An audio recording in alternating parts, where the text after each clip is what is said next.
Hello dear student, कैसे हो? तो आप देख ही रहे हो मैं क्या स्टार्ट करने जा रहा हूँ। क्लास 8 चैप्टर फर्स्ट साइंस का क्रॉप प्रोडक्शन एंड मैनेजमेंट क्या स्टार्ट करने जा रहे हैं। साइंस का फर्स्ट चैप्टर है, तो इसमें हम देखते हैं क्या होता है। ठीक है, देखिए इस चैप्टर में बात करते हैं हम लिविंग ऑर्गेनिज्म है। लिविंग ऑर्गेनिज्म में क्या होता है, ग्रोथ होते हैं, बहुत सारे लाइफ प्रोसेस होते हैं उनके अंदर। रिस्पिरेशन जैसे प्लांट के अंदर ट्रांसपिरेशन हो गया, रिस्पिरेशन होता है, सर्कुलेशन होता है और न्यूट्रिशन होता है। ये जो सारे प्रोसेस हैं इनको क्या चाहिए, एनर्जी चाहिए। एनर्जी कहाँ से मिलता है, फूड से मिलता है। फूड कहाँ से आते हैं, फूड कहाँ से आते हैं, या तो प्लांट से आता होगा या एनिमल से आता होगा। ठीक है, तो अगर हम एक इंसान हैं, अगर मैं एक इंडिविजुअल हूँ, तो एक आम का पेड़ या कुछ खेतों पे मतलब प्रोडक्शन करके मैं अपना पेट भर सकता हूँ, एनर्जी ले सकता हूँ, अपना काम चला सकता हूँ। लेकिन क्या हुआ कि डे बाय डे क्या होता गया, पॉपुलेशन इंक्रीज होता गया, पॉपुलेशन बढ़ता गया और जो फूड है की रिक्वायरमेंट है वो भी बढ़ती गई। फूड की रिक्वायरमेंट कैसे पूरी होगी, या तो हम प्लांटेशन ज़्यादा करें, प्लांट ज़्यादा से ज़्यादा लगाएं, या एनिमल ज़्यादा से ज़्यादा हम उसकी रेयरिंग करें, पालें, पशुपालन ज़्यादा हो या कृषि ज़्यादा हो, मतलब दोनों ज़्यादा करना पड़ेगा। तो इनको जो फूड जो मैंने बोला कि इन क्रॉप को, फसल को, क्रॉप ना बोलूँ अभी मैं प्लांट ही बोलूँ, तो जो प्लांट है इनका लार्ज स्केल पे क्या करना पड़ेगा, प्रोडक्शन करना पड़ेगा। इसी को हम बोलते हैं agriculture, production of plant on large scale. ठीक है, लार्ज स्केल पे हम क्या किए, प्रोडक्शन किए, किसका, प्लांट का। किस लिए, क्योंकि हमारे फूड की जो नीड है वो फुलफिल हो पाए। अब लार्ज स्केल पे, बहुत बड़े पे अगर हम एनिमल को भी रेयरिंग कर रहे हैं, पाल रहे हैं, पशुपालन भी कर रहे हैं, वो भी क्या आता है, एग्रीकल्चर का ही पार्ट आता है। मतलब हमारा फूड का फुलफिलमेंट कैसे हो रहा है, या तो प्लांट से या तो एनिमल से। प्लांट को लार्ज स्केल पे प्रोडक्शन करें तो उसको क्या बोलते हैं, एग्रीकल्चर। अगर एनिमल को लार्ज स्केल पे करें तो उसको क्या बोलते हैं, एनिमल हस्बेंड्री, पशुपालन। ठीक है, हमने क्या करना है, हमें एग्रीकल्चर करना है। तो एग्रीकल्चर के अंदर जो हम फसल उगाते हैं, देखिए जैसे मान लीजिए मैंने कहा बहुत लार्ज स्केल पे प्लांटेशन करना है, प्लांट को उगाना है, तो ऐसा होगा क्या कि जैसे मान लीजिए कि 1 एकड़ जमीन है, उसमें कहीं हमने लगाया गेहूं, कुछ जगह चावल, समझ रहे हो, ऐसे ऐसे मतलब अरहर पूरे। तो क्या ये क्रॉप होगा, क्या फुलफिलमेंट हो पाएगी, नहीं। लार्ज स्केल पे एक ही टाइप का प्लांट उगाया जाए उसको क्या बोलते हैं, क्रॉप, फसल। बड़े खेत में एक ही जैसे गेहूं देखते हो आप बहुत दूर तक फैली होती है, उसको फसल बोलते हैं। ऐसा नहीं कि हमने गेहूं के एक बीज घर में लगा लिया, घर के आंगन में, वो क्रॉप नहीं कहलाएगा। ठीक है, वो प्लांट होगा बस। जब ज़्यादा प्लांट एक ही फील्ड में उगाए जाए उनको क्या बोलते हैं, क्रॉप बोलते हैं। अब बात आती है क्रॉप उगते कैसे हैं। तो क्रॉप उगाने के लिए हमें क्या करना पड़ेगा, सबसे पहले प्लाउ करना पड़ेगा, मतलब खेत की जुताई करनी पड़ेगी। जुताई के बाद क्या करना पड़ेगा, उनकी लेवलिंग होती है, लेवलिंग समझ रहे हो, उनको बराबर करना होता है। लेवलिंग के बाद उसमें क्या डालना होता है, फर्टिलाइजर डालना होता है, जिससे वो मिट्टी अच्छी बन जाए, उसमें सारे न्यूट्रिएंट्स उसको मिल जाए, फास्फोरस, नाइट्रोजन और ऐसे पोटेशियम टाइप के जो भी होते हैं मिनरल्स, उनको मिल जाए। उसके बाद क्या करते हैं, उसमें सीड सिलेक्शन करते हैं, जैसे कौन सी सॉइल है, इसमें कौन सी हम बीज डालें, कौन सा सीड डालें कि अच्छा प्रोडक्शन हो। ठीक है, उसके बाद हम क्या करते हैं, उसको सीड सिलेक्शन के बाद सोइंग कर देते हैं, बो देते हैं। बोने के बाद क्या करते हैं कि उनको क्या चाहिए, वाटर चाहिए। किसी भी सीड को क्या चाहिए, वाटर चाहिए, एयर चाहिए और हीट चाहिए, मतलब वार्म चाहिए, टेम्परेचर चाहिए। टेम्परेचर सन दे देते हैं, एयर से उनको मिल जाता है, एटमॉस्फेयर से एयर मिल जाता है। अब बात आती है वाटर की, तो वाटर के लिए हमें क्या करना पड़ता है, इरिगेशन करना पड़ता है। इरिगेशन के कई सारे टेक्निक होते हैं। ठीक है, मतलब कुछ ट्रेडिशनल हैं जो नल से बना के, क्यारियाँ बना के लाते हैं, या कुछ होते हैं स्प्रिंकल या ड्रिप इरिगेशन, इनको आगे मैं डिस्कस करूँगा। फिर बात आती है सिंचाई हो गया, उसके बाद क्या होगा, अच्छा प्रोडक्शन हो गया। प्रोडक्शन उनका क्या करना पड़ेगा, खेतों में रखवाली करनी पड़ेगी। ठीक है, रखवाली कई तरीके से होती है। एक तो क्या होते हैं, जानवरों से, तो उनके लिए क्या करते हैं, बाड़ बना देते हैं चारों तरफ जिससे ना आए, या वो क्रो स्क्रू वाले होते हैं, नहीं पुतले ऐसे बने होते हैं, उनको लगा देना होता है। और जो उसमें क्या होते हैं, कुछ अनवांटेड प्लांट भी आ जाते हैं, जैसे गेहूं के खेत है उसमें बथुआ या और कई टाइप के अनवांटेड प्लांट होते हैं, तो उनको हटाने के लिए क्या उस पर छिड़काव करते हैं, विडिसाइड या खुरपी उर्पी से, जो भी टूल्स होते हैं जो ट्रेडिशनल टूल्स, उनसे हम निकालते हैं। ठीक है, उसके बाद क्या होता है, उनका प्रोडक्शन हो गया, उसके बाद क्या करते हैं, हार्वेस्टिंग के बाद थ्रेसिंग करते हैं, विनोइंग करते हैं, उसके बाद उसका स्टोरेज करते हैं। यही सब हम स्टेप बाय स्टेप देखेंगे। ओके,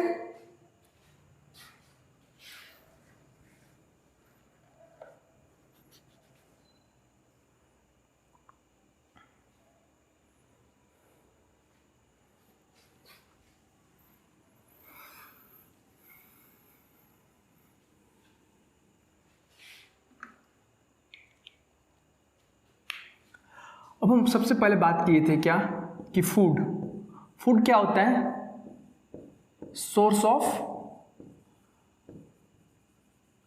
एनर्जी टू सर्वाइव या for survival of any living organism. किसी भी जीवित प्राणी को एनर्जी कहाँ से मिलती है, फूड से मिलती है। ठीक है, वही फूड को अगर लार्ज स्केल पे ग्रो करना है तो क्या करना पड़ेगा हमें, एग्रीकल्चर। हम बात करते हैं एग्रीकल्चर क्या होता है, बहुत growing plants and rearing animal, plant को उगाना और जानवरों को पालना अपने भोजन के लिए या कपड़े या अलग चीज़ों के लिए, उनको क्या बोलते हैं, एग्रीकल्चर बोलते हैं। अब बात करते हैं क्रॉप क्या होता है, फसल क्या होते हैं। तो सेम काइंड का प्लांट लार्ज स्केल में बहुत ज़्यादा, जैसे मान लीजिए ये फील्ड हो गया, बड़ा सा फील्ड, इसमें सेम टाइप का क्रॉप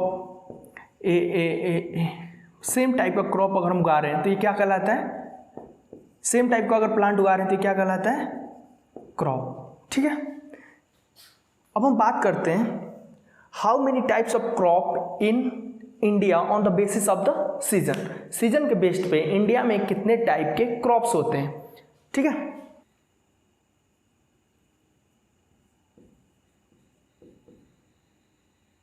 क्रॉप इंडिया में कितने टाइप के होते हैं बेस्ड ऑन सीजन। तो जो फर्स्ट होता है उसका नाम होता है खरीफ, दूसरा रबी,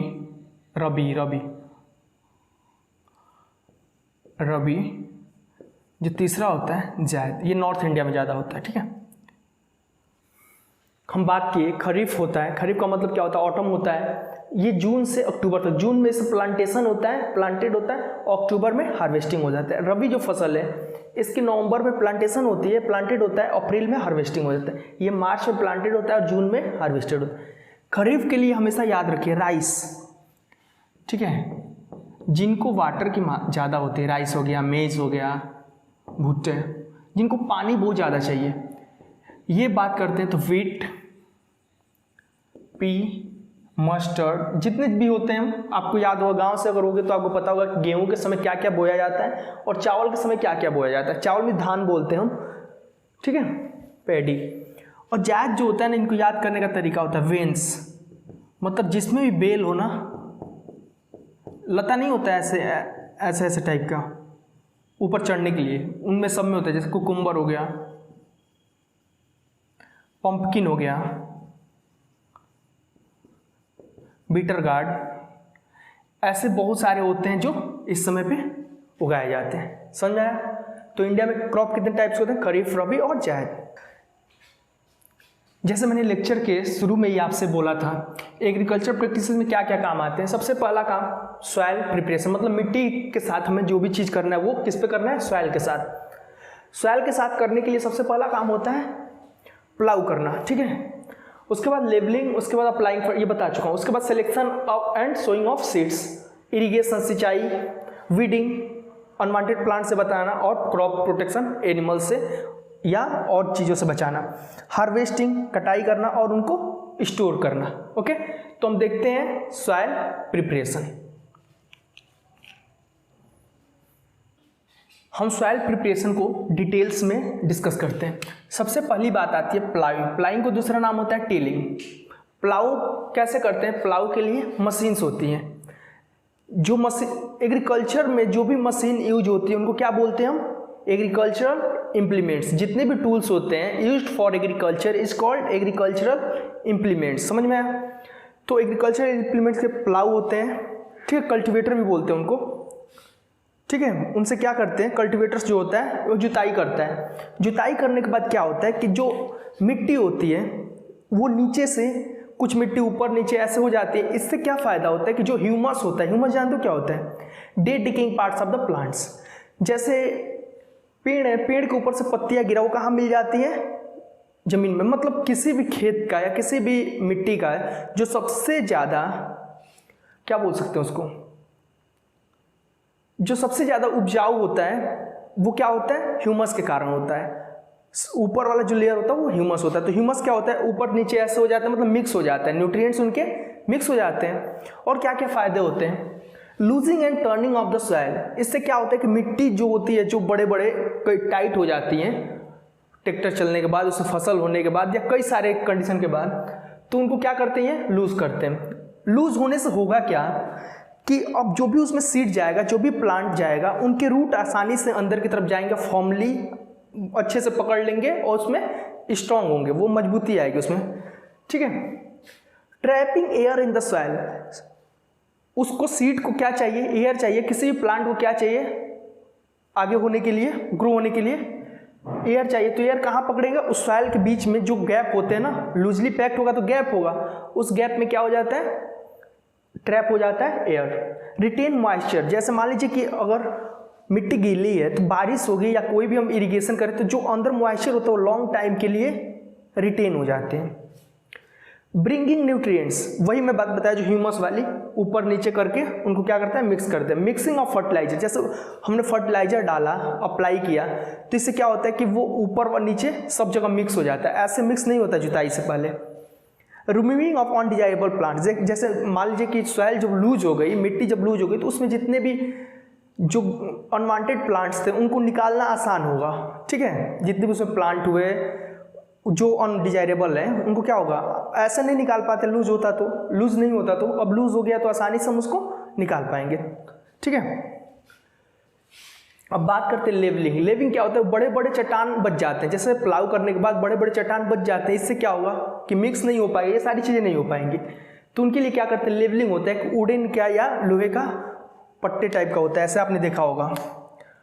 ये ट्रैक्टर के पीछे जो जोतने वाला ऐसे ऐसे लगा होता है, जस्ट इसी के पीछे बंधा होता है लकड़ी का, देखा, ये ट्रैक्टर में जुड़ा होता है, इसके पीछे इस पर कुछ लोग खड़े होकर भी मस्ती करते हैं अपना, कि वजन ज़्यादा हो जाए तो इससे जल्दी लेवलिंग हो जाए। ये क्लॉड्स क्या है? बड़े बड़े चट्टानों को बोलते हैं, मिट्टी के चट्टानों को। लेवलिंग कौन करता है? लेवलर्स, ठीक है। अब बात करते हैं अप्लाइंग फर्टिलाइजर। देखिए फर्टिलाइजर क्यों डालते हैं? क्योंकि उसमें कई सारे, जैसे मान लीजिए कि हमारे पापा दादा सारे उसी सॉइल पे खेती करते आए हैं, तो खेती करते आए तो उनसे क्या होगा? एग्रीकल्चर के बाद जितने भी न्यूट्रिएंट्स होगा वो प्लांट एब्जॉर्ब करता जाएगा, न्यूट्रिएंट्स खत्म होता जाएगा, तो बार बार हमें उनको न्यूट्रिएंट्स देना पड़ेगा। तो न्यूट्रिएंट्स कैसे दे सकते हैं? फर्टिलाइजर डाल के। फर्टिलाइजर दो टाइप के होते हैं, नेचुरल और केमिकल। नेचुरल फर्टिलाइजर जैसे मैन्योर हो गया, कंपोस्ट हो गया, जो डेड डिकेइंग पार्ट्स मतलब एनिमल और प्लांट के वेस्टेज से बनते हैं। ये किससे बनते हैं? ये एनिमल एंड प्लांट वेस्ट, ठीक है। ये क्या करते हैं? ह्यूमस को इंक्रीज करते हैं। जो केमिकल्स ये फैक्ट्री में बनता है, NPK, नाइट्रोजन फॉस्फोरस, K से पोटेशियम होता है, ठीक है। तो ऐसे बहुत सारे होते हैं, इनको इंक्रीज करता है। मतलब केमिकली जो मिनरल्स होते हैं, जो न्यूट्रिएंट्स होते हैं, उनको इंक्रीज करता है। अब बात करते हैं लीचिंग। ये समझ में आया ना? ये केमिकल्स होता है, इससे प्रोडक्शन किससे ज़्यादा होगा? प्रोडक्शन तो इससे ज़्यादा होगा, लेकिन ये हमारे लिए क्या होगा? हेल्थ के लिए अच्छा होगा, ये हेल्थ हैजार्डियस होगा। अब बात करते हैं लीचिंग। लीचिंग क्या होता है? जैसे मान लीजिए किसी खेत में हमने फर्टिलाइजर डाला, केमिकल फर्टिलाइजर, नेचुरल की बात नहीं कर रहा हूँ मैं, केमिकल की। केमिकल फर्टिलाइजर डाला, बारिश हुआ, इरिगेशन हुआ, तो वो पानी बहते हुए कहाँ चली गई? नदी में, या सिप करते हुए ग्राउंड वाटर। ये जब जाएगी नदी में तो कोई भी मवेशी, कोई भी जानवर, गाय बकरी घोड़ा कुछ भी अगर पिएंगे तो उनके अंदर क्या जाएगा? ये सारे केमिकल्स जाएंगे। ये केमिकल जाएंगे तो उनको नुकसान होगा। ठीक है, तो इनको वाटर तक पहुंचने को ही क्या बोलते हैं, लीचिंग बोलते हैं। हमारा जो सेकेंड स्टेप आता है वो क्या है, सिलेक्शन ऑफ सीड। सोइंग हम बाद में देखेंगे, देखते हैं सिलेक्शन ऑफ सीड। देखिए क्या करते हैं, हमें सबसे ज़्यादा सिलेक्शन गुड क्वालिटी का सीड होना चाहिए, हेल्दी सीड होना चाहिए। ये काम कौन आसान कर देता है, एक नेशनल हमारे इंडियन गवर्नमेंट की एक ऑर्गेनाइजेशन है जिसका नाम है नेशनल सीड कॉरपोरेशन।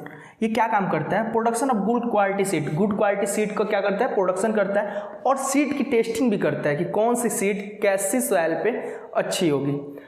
मेरी बात समझिए, ऐसे मैं बोल रहा हूँ कि जैसे मान लीजिए पैडी है, पैडी है, पैडी अगर छोटा है तो पानी के अंदर चला जाएगा, ज़्यादा बड़ा हो गया हवा आएगा तो इसमें झुक जाएगा। तो ये ध्यान देते हैं कि कितना हम इसकी हाइट रखें और कितना ज़्यादा पैदावार हो, कितना ज़्यादा इनका प्रोडक्शन हो। ओके, तो हम बात कर रहे थे सोइंग ऑफ सीड्स। देखिए बीज को बोने का सबसे मतलब इम्पोर्टेंट चीज़ ध्यान में रखनी है कि उनका जो करेक्ट डेप्थ करेक्ट हो। मतलब अगर मैंने बीज लगाया तो ये अगर सॉइल का अपर लेयर है तो वो एक निश्चित डेप्थ पे होना चाहिए, ज़्यादा ऊपर भी ना हो कि कोई भी चिड़िया उड़िया आए और कुछ भी आए खा जाए या कहीं पानी से बह के चला जाए। करेक्ट डेप्थ पे होना चाहिए और ज़्यादा नीचे भी ना हो कि इसके पास तक एयर ही ना पहुँचे तो ये डेड हो जाए। तो मतलब प्रॉपर करेक्ट डेप्थ होना चाहिए। दूसरी जो बात ध्यान देने वाली है वो है अप्रोप्रिएट डिस्टेंस। मतलब ओवर क्राउडिंग नहीं होनी चाहिए। जैसे मैंने एक फील्ड है, एक जगह इतना सीट्स है, एक जगह इतना है, तो ये जो ओवर क्राउडिंग है, ओवर क्राउडिंग से क्या होगा, सबको न्यूट्रिएंट्स चाहिए और न्यूट्रिएंट्स यहाँ सॉइल में तो लिमिट है। ऐसा तो होगा नहीं कि यहाँ कम है तो अपना ये न्यूट्रिएंट्स यहाँ ट्रांसफर कर देगा। तो यहाँ पे क्या होगा, कंपटीशन होगा। क्या होगा, कंपटीशन होगा। कंपटीशन होगा तो कुछ ग्रो कर पाएंगे, कुछ ग्रो नहीं कर पाएंगे। तो उसी आगे बढ़ते हैं। तो मैनुअल सोइंग, मैनुअल सोइंग मतलब बिना मशीन का, बिना किसी टूल्स का यूज किए हुए बो देना। वो होता क्या, उसकी बोलते हैं ब्रॉडकास्टिंग। स्प्रिंकलिंग ऑफ सीड, हमने ऐसे लिया सीड ऐसे फेंकते चले गए, तो इससे होगा क्या, एक तो प्रॉपर डेप्थ पे नहीं जाएगी, प्रॉपर डेप्थ पे नहीं जाएगी, ओवर क्राउडिंग, कहीं ज़्यादा चला गया कहीं कम चला गया, तो ये हमारे लिए क्या है, सही नहीं है। अब आगे बढ़ते हैं सीड ड्रिल्स। ये मशीन होती है, ट्रैक्टर या ब्लॉक से, ये बैल से या ट्रैक्टर से बोते हैं। इसमें क्या होता है, ये दोनों चीज़ें होती हैं, डेप्थ भी सही होगा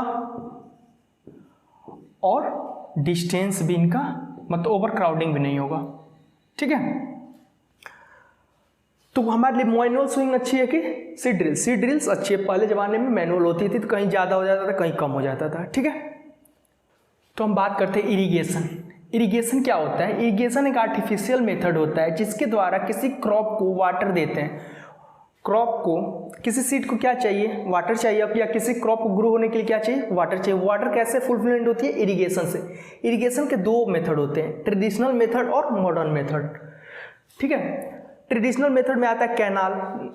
कैनाल समझ रहे हो आप, नहर बना के, फरो ऐसे क्यारियाँ बनाई जाती है, क्यारियाँ समझ, खेतों के बीच में क्यारियाँ बना के पानी डाला जाता है। ढेगली आप ऐसे निकाल के, एक होता था ऐसे घूमता हुआ व्हील टाइप का, वो क्या करता था, पानी डालता था। ऐसे होता है, ये हो गया वेल, इसमें होता था, गया ये अंदर पानी, फिर बाहर आया, फिर बाहर निकाल दिया गया, यहाँ से चला गया वो खेतों में। फिर ये मोट पुली के द्वारा खींच के डाला जाए। ये नहीं है, ये है, देखो यहाँ से ये लकड़ी बांस उस टाइप का होता है, इस पर बांधा गया होता है, इसको ऐसे उठाया जाए तो ये अंदर जाएगा, फिर ऐसे, समझो। अब बात करते हैं ट्रेडिशनल मेथड्स के नुकसान क्या क्या है। ट्रेडिशनल मेथड से नुकसान है कि एक तो वाटर लॉगिंग सबसे ज़्यादा होती है, मतलब पानी का जल जमाव ज़्यादा हो जाता है।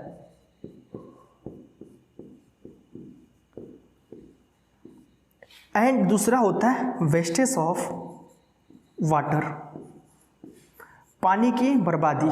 मतलब जितना पानी चाहिए प्लांट को उससे ज़्यादा हम पानी दे देते हैं। अब यहाँ देखिए मॉडर्न मेथड में क्या होता है। मॉडर्न मेथड में स्प्रिंकलर इरिगेशन। स्प्रिंकलर होता क्या है, जैसे ये फील्ड हो गया तो फील्ड में कहीं कहीं पे फुहारे लगा दिए जाते हैं। फुहारे क्या करते हैं कि पानी फेंकते रहते हैं घूम घूम के। ठीक है,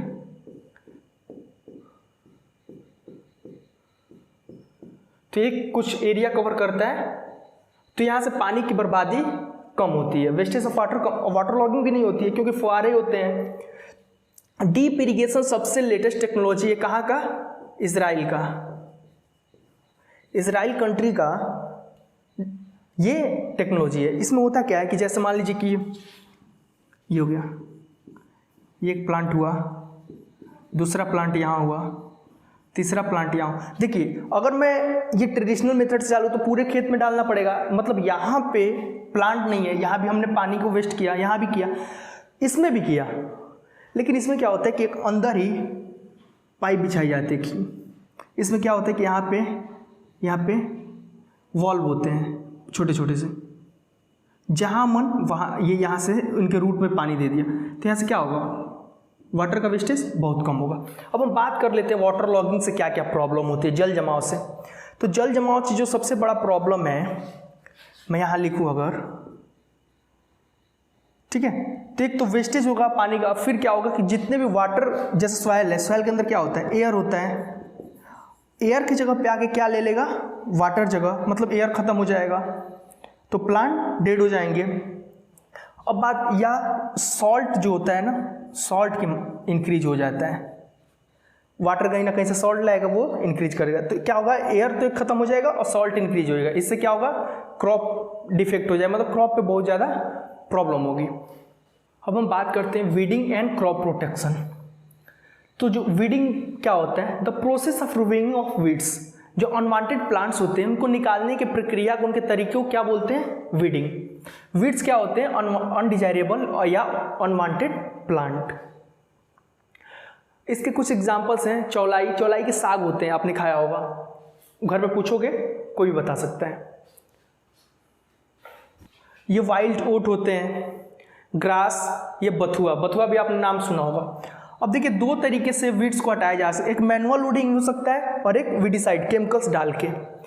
मैनुअल वीडिंग कैसे होता है? ये देखो फर्रा होता है, ऐसे होता है एक, और इधर भी इसके कांट निकले होते हैं ऐसे, और ये पकड़ के इनको हटाया जाता है, ठीक है, यह हैंडल होता है। और ये ट्रॉल, जिसको हम खुरपी बोलते हैं ना, ऐसे होता है घास निकालने वाला, होई, कुदाल, फुहारे बोलते हैं, ठीक है, इससे।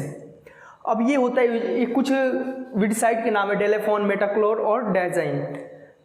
ये क्या है? वीडिसाइड्स हैं, कुछ वीडिसाइड्स हैं, केमिकल्स हैं, जिनके द्वारा वीड्स छिड़कने पे मर जाते हैं। ये खेतों में कभी कभी रैट्स भी होते हैं, चूहे होते हैं, तो उनके लिए पेस्टिसाइड का छिड़काव किया जाता है, जिससे चूहे भाग जाते हैं। चलिए देखते हैं इससे फ़ायदा क्या है और इससे फ़ायदे क्या है, या इसके नुकसान क्या है। एडवांटेज और डिसएडवांटेज की बात करूँ तो ये क्या होता है? Time consuming. समझ रहे हो ना, कितना बहुत बड़े लेवल पे खेती करनी है, तो ये हो पाएगा? नहीं हो पाएगा, टाइम बहुत ज़्यादा लगेगा। जो दूसरा इसका डिसएडवांटेज है वो क्या है? Rusting problem. मतलब ये किसके? आयरन का बना हुआ है, ये आयरन का है, तो जंग लगने की जो प्रॉब्लम है वो इसमें ज़्यादा है। मतलब हमेशा इनकी क्या करो, टूल्स की जंग रस्टिंग से बचाते रहो, ये प्रॉब्लम आई। वीडिसाइड में प्रॉब्लम क्या होती है? ये तो केमिकल है, तो समझ रहे हो, हेल्थ के लिए तो ऐसे ही प्रॉब्लम है।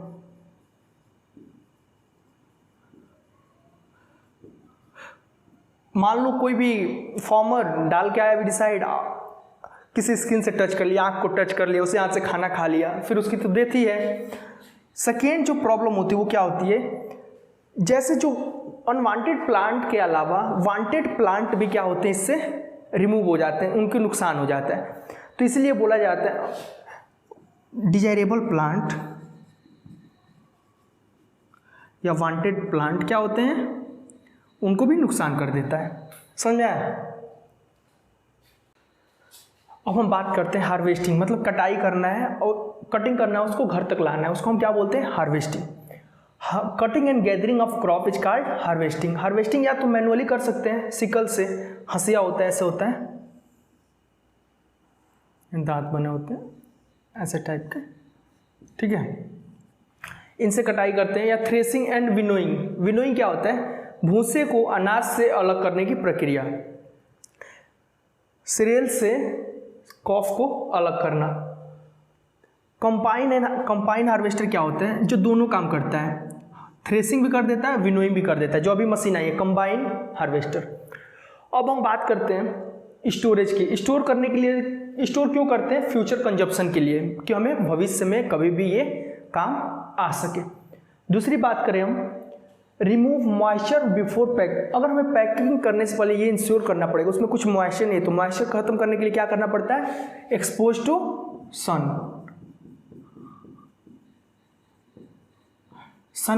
धूप में सुखाया जाता है। कहाँ बैग, किस बैग में इसको पैक करना अच्छा होता है? गनी बैग्स, जो बोरे होते हैं जूट वाले, उनमें इनको रखा जाता है। और कहाँ पे? ग्रेनरीज, अनाजालय, जहाँ पे अनाज का संग्रह होता है, अनाज का भंडारण होता है, वहाँ पे रखो, या साइलोज, ये भंडारगृह, इसको भंडारगृह बोलते हैं, इसको अनाज भंडारगृह, ठीक है, वहाँ इनको रखा जाता है। किसके लिए? फ्यूचर कंजप्शन के लिए। अब हम बात करते हैं इंक्रीजिंग क्रॉप यील्ड। हम पैदावार को कैसे इंक्रीज करें, कैसे बढ़ाएं? तो इसका जो तरीका होता है, एक तरीका होता है मिक्स्ड कल्टीवेशन, दूसरा होता है क्रॉप रोटेशन। मिक्स्ड कल्टीवेशन क्या होता है? एक फील्ड है, एक ही फील्ड पे एक ही समय पे दो अलग अलग या दो से अलग अलग टाइप के क्रॉप को उगाया जाए एक ही समय पे, मतलब एक ही सीजन में। इसमें ए भी हुआ, बी भी हुआ, ए बी, मतलब समझ लो, एक ही समय पे सेम अलग अलग टाइप का। ये इससे होता है कि ये इसका फुलफिलमेंट करेगा, इसको कोई ज़रूरत है, और बी ए को। जैसे मान लीजिए मैंने एग्जांपल लिया वीट और चिकपी। चिकपी क्या छोड़ता है? नाइट्रोजन, लिग्नस प्लांट होते हैं, और ये नाइट्रोजन वीट ले लेगा, ठीक है। इससे क्या होगा? पैदावार बढ़ेगा। एक साथ आपने देखा होगा गेहूं के साथ सरसों लगाया जाता है या मटर लगाया जाता है, आपने देखा होगा स्कूल बोलो, खेतों में उगाया जाता है। अब बात करता हूं मैं क्रॉप रोटेशन। क्रॉप रोटेशन में होता क्या है कि एक ही फील्ड है, ये फर्स्ट एक ही फील्ड है, लेकिन पहली बार इसमें हमने क्या बोया? ए। जैसे पहली बार इसमें हमने क्या बोया? पी बोया। पी इसमें क्या छोड़ के चला गया? नाइट्रोजन। अब सेकेंड टाइम्स, मतलब इसको काट लेने के बाद इसमें हमने क्या लगा दिया? वीट लगा दिया। बी वीट लगा दिया, गेहूं या पैडी। अब ये क्या करेगा? उसमें इनटू पहले से मौजूद है उस मिट्टी में, उस सॉइल में, ये क्या करेगा? उसको कंज्यूम कर लेगा। समझ में आया? क्रॉप यील्ड को बढ़ाने के ये दो तरीके हैं।